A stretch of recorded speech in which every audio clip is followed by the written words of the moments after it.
Attack takes place in New York. There's no Pakistani involved. And this man is asking me to be ashamed of something because I'm part of 1.3 billion people. Political struggle was being given a religious name. How could an event like 9/11 take place and there was never any inquiry into the root causes? Why did those people blow themselves up? If anyone tried to ask the question, they were accused of appeasing terrorism.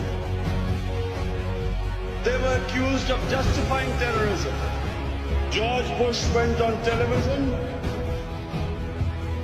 and told the world that this is radical Islam. They want to take over the world. They hate our way of life. They hate our freedom. They hate our democracy. They are like Nazism. This is a new philosophy like communism. The stakeholders who had an interest in the oil in Iraq, the neoconservatives, all of them then projected this mad philosophy of radical Islam. First, Afghanistan was attacked 3 weeks after it happened. War was made the first option, not the last resort. Some 50,000 people were killed when not one Afghani was involved in 9/11. Soon Iraq followed. After lies and deception, saying that Saddam was connected with Al-Qaeda, putting the fear of God in their own population so that they would not question them. Other stakeholders jumped in. Ariel Sharon, suddenly he was fighting against Islamic terrorists. In Chechnya, Vladimir Putin was fighting against Islamic terrorists. In Kashmir, again there were Islamic terrorists who were fighting the Indian troops. Let me say that before 9/11, 70% of all suicide bombers were Tamil tigers who were Hindus.